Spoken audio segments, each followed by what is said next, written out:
नमस्कार विद्यार्थी मित्रांनो. आज आपण संस्कृतचा सेकंड डे ट्रान्झिशनल करिक्युलम मधला दुसरा दिवस. मी डॉक्टर विजय तुळशीराम पाटील, माझे शिक्षण BMS चैतन्य आयुर्वेद महाविद्यालय साकेगाव या ठिकाणावरून झालेलं आहे, जे भुसावळ जळगावमध्ये येतं.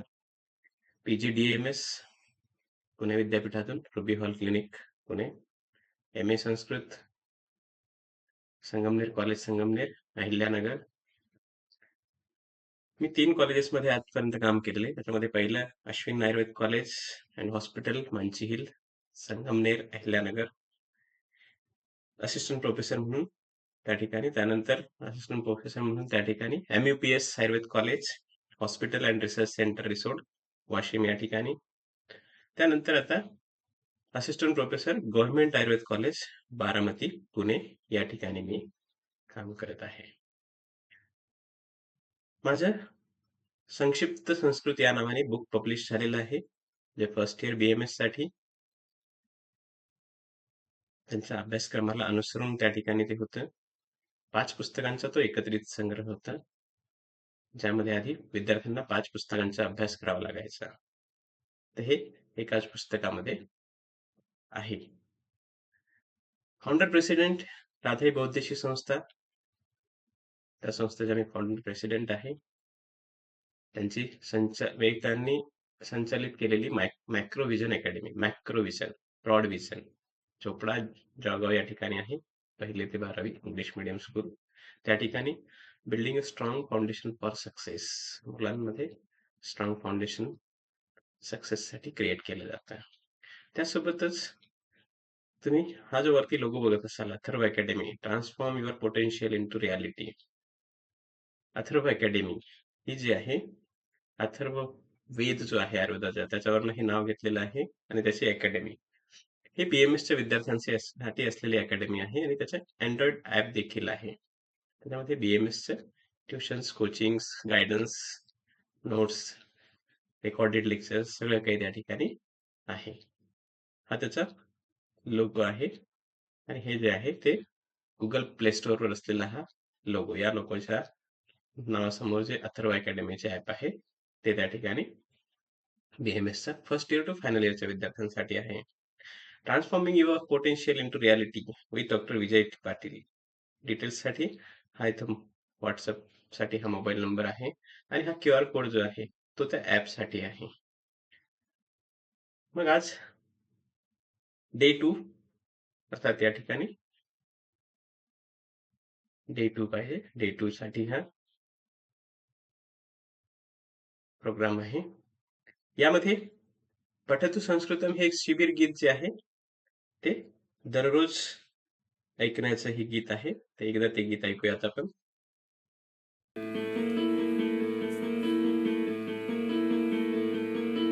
पठत संस्कृतं वदत संस्कृतं, पठत संस्कृतं वदत संस्कृतं, लसतु संस्कृतं चिरं गृहे गृहे च पुनरपि, लसतु संस्कृतं चिरं गृहे गृहे च पुनरपि, पठत संस्कृतं वदत संस्कृतं, ज्ञानवैभवं वेदवाङ्मयम् लसति यत्र भवभयापहारि मुनिभिरार्जितं, कीर्तिरार्जिता यस्य प्रणयनात् व्यासभासकालिदास बाणमुख्यकविभिः, पठत संस्कृतं वदत संस्कृतं, लसतु संस्कृतं चिरं गृहे गृहे च पुनरपि, पठत संस्कृतं वदत संस्कृतं, स्थानमूर्जितं यस्य मन्वते, वाग्विचिन्तका हि वाक्षु यस्य वीक्ष्य मधुरतां, यद्विना जना नैव जानते, भारतीय संस्कृतिं सनातनाभिधाम्बरां, पठत संस्कृतं वदत संस्कृतं, लसतु संस्कृतं चिरं गृहे गृहे च पुनरपि, पठत संस्कृतं वदत संस्कृतं, जयतु संस्कृतं संस्कृतिस्तथा संस्कृतस्य संस्कृतेश्च प्रणयनाश्च मनुकुलं जयतु संस्कृतं जयतु मनुकुलं जयतु जयतु संस्कृतं जयतु जयतु मनुकुलं जयतु जयतु संस्कृतं जयतु जयतु मनुकुलं पठत संस्कृतं वदत संस्कृतं लसतु संस्कृतं चिरं गृहे गृहे च पुनरपि गृहे गृहे च पुनरपि गृहे गृहे च पुनरपि. हे प्रत्येकाने सगळ्यांनी त्याच्या सोबत म्हणायचे आहे. आपोआप ते पाठ होऊन जाईल. हेच ते गाणं आहे. वदत संस्कृतम. शिवीर गीत आहे हे. एक त्याच्यामध्ये एक विशिष्ट अर्थ तो त्या ठिकाणी दडलेला आहे, जो आपण पहिल्या दिवसाच्या याच्यात पाहिलेला आहे. आता डे 2 मध्ये स, ह, सा, एषः, एषा आणि एतत्. डे 1 मध्ये मम पाहिलं आपण भवतः, भवत्याः. आता इथं सह, सह means they, he or that. It is used for a male person or a masculine object, indicating something further away. Further away. Example: Sah balakah. He is a boy. That is a boy. Sa for she or that, feminine and singular.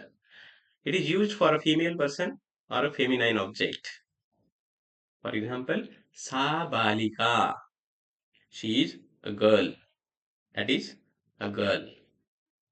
Then Eshah. This masculine or singular. It is used for a male person or a masculine object nearby, indicating something near, not further, near. Eshah vidyarthi. This is a student. It is male student for. Then Esha. It is also used for this, but in feminine and singular. It is used for a female person or a feminine object nearby. For example, Esha balika. This is a girl. Then tat, that, neuter or singular. It is used for a neutral or inanimate object, indicating something further away. For example, tat pustakam. That is a book. Tat phalam. That is a fruit. नपुंसकलिंगी object साठी हे वापरलं जातं. Then etat, that, neutral or singular. It is used for a neutral or inanimate or object. While etat is used for something nearby. जवळच्या वस्तूंसाठी जी नपुंसकलिंगी असेल. बघा, सह पुल्लिंगीसाठी, जवळच्यासाठी. साहा जवळच्यासाठी पण स्त्रीलिंगीसाठी. एत, तत्, तत् जे आहे ते, आणि त्यानंतर एत. It is use for nearby object. एतत्, एतत् पुस्तकम. This is a book. यासाठी आपण एक व्हिडिओ बघूयात, त्याच्यामध्ये अजून जास्त क्लिअर होईल तुम्हाला. अस्मिन् पाठे वयं सः, सा, तत्, एषः, एषा, एतत् इति एतेषां बिन्दूनाम् अध्ययनं कुर्मः. एतत् उद्यानं. छात्राः आचार्येण सह उद्यानं प्रविशन्ति. आचार्यः वदति, छात्राः पश्यन्तु, अत्र अनेके वृक्षाः सन्ति. अत्र अनेकलताः अपि सन्ति. भवन्तः एतेषां वृक्षादीनां नामानि जानन्ति किम्? न महोदय, वयं सर्वेषां नामानि न जानीमः. अहो, एषः वटवृक्षः। अहं तु जानामि। शोभनम्। एषः कः वृक्षः जानाति किम्? आम्, अहं जानामि। एषः तु अश्वत्थः। समीचीनम्। अस्तु, एतेषां वृक्षाणां नामानि के जानन्ति? अहं जानामि। सः कर्णिकारः, सः बकुलः। महोदय, एषः अर्जुनः किम्? सत्यम्, एषः अर्जुनः एव। श्रीमन्, एषा ब्राह्मीलता वा? आम्, एषा ब्राह्मीलता।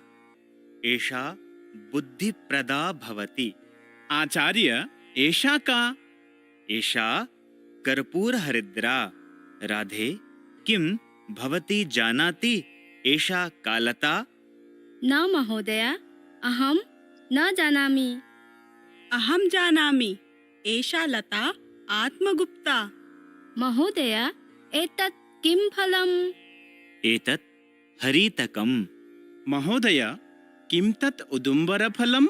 आम्, सत्यं, तत् उदुम्बरफलम् एव। महोदय, एषा कुमारी वा?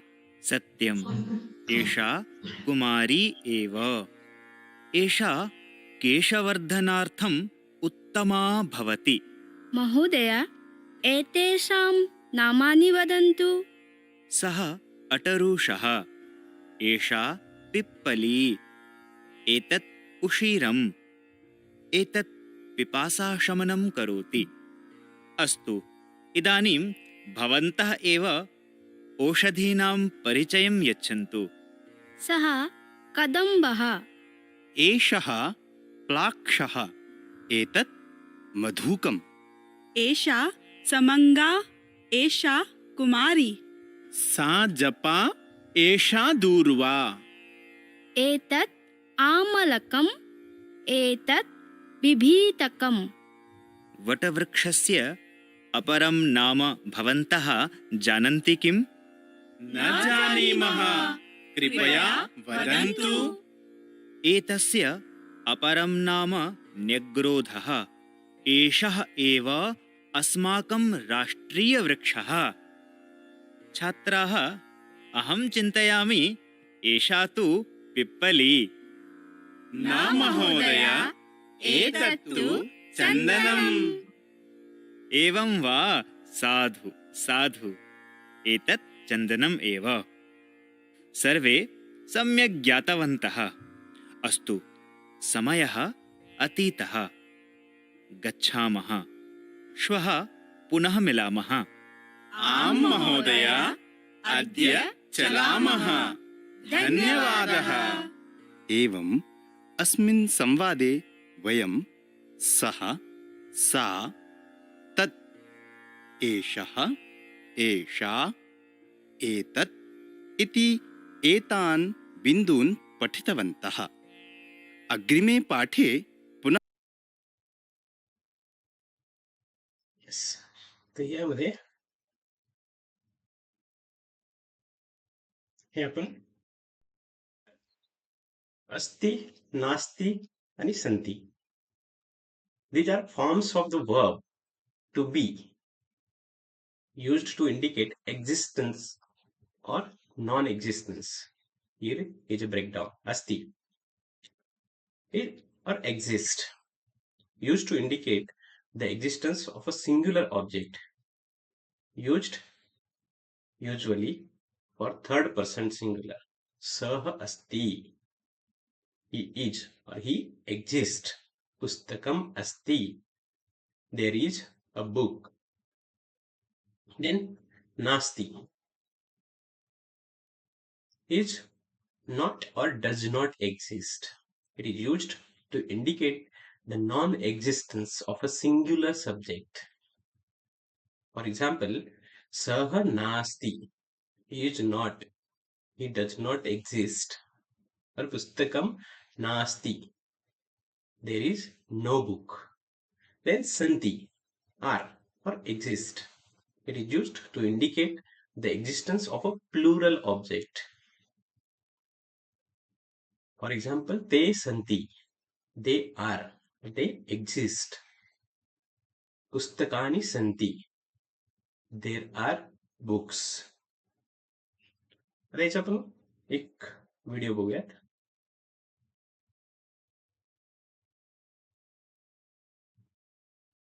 अस्मिन् पाठे अस्ति नास्ति इति बिन्दुद्वयं पठामः.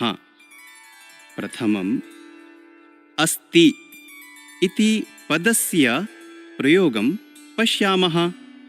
कलमः अस्ति, स्यूतः अस्ति, बालकः अस्ति, बालिका अस्ति, कूपी अस्ति, जलम् अस्ति. एतेषु वाक्येषु वयं किं पश्यामः? अत्र वयम् अस्ति इति पदस्य प्रयोगं पश्यामः. एतत् अस्ति इति पदम् अस्थातोः प्रथमपुरुषस्य एकवचनस्य रूपम्. एतत् एकं क्रियापदम् अस्ति. यदा कुत्रापि किमपि वस्तु उपस्थितं भवति तदा एव अस्ति इति क्रियापदस्य प्रयोगः भवति. यथा पुस्तकम् अस्ति, लेखनी अस्ति, हस्तः अस्ति. अधुना नास्ति इति पदस्य प्रयोगं पश्यामः. पुष्पं नास्ति, वैद्यः नास्ति, जलं नास्ति, घटी नास्ति, माला नास्ति. एतेषु वाक्येषु वयं किं पश्यामः? अत्र वयं नास्ति इति पदस्य प्रयोगं पश्यामः. एतत् नास्ति इति पदं सन्धियुक्तं. न अस्ति इति अस्ति. एतत् निषेधार्थकं पदम् अस्ति. यदा कुत्रापि किमपि वस्तु अनुपस्थितं भवति तदा एव नास्ति इति पदस्य प्रयोगः भवति.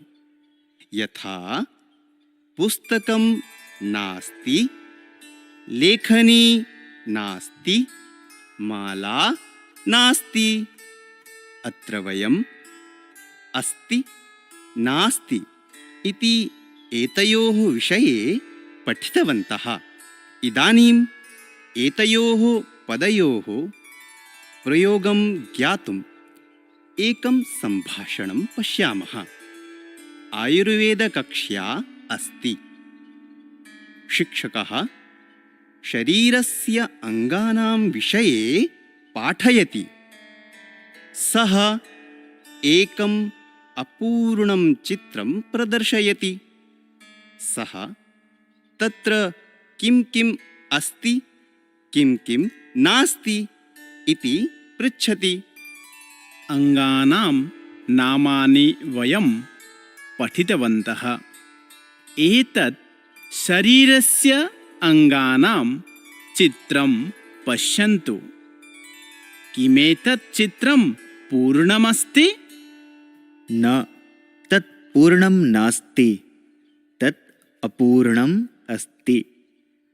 अत्र किं किम् अङ्गं नास्ति, किं किं च अङ्गम् अस्ति इति वदन्तु. तत्र दक्षिणहस्तः अस्ति, वामहस्तः नास्ति. दक्षिणकर्णः अस्ति, वामकर्णः नास्ति. अङ्गुली अस्ति, नखः नास्ति. शिरः अस्ति, केशः नास्ति. समीचीनं, सर्वे सम्यक् उक्तवन्तः. अभिनन्दनानि. धन्यवादः एवम् अस्मिन् सम्भाषणे वयम् अस्ति नास्ति इति बिन्दुद्वयं ज्ञातवन्तः। अग्रिमे पाठे पुनः येस. तर हे जे आहे हे या ठिकाणी आणि संती जे आहे ते त्या ठिकाणी प्लुरल एक्झिस्टन्स साठीच पण प्लुरल सब्जेक्ट साठी एकापेक्षा जास्त गोष्टी असल्यास ते त्या ठिकाणी संती. ते संती, दे आर, दे एक्झिस्ट. पुस्तकानि संती, देर आर बुक्स. ओके, धन्यवाद.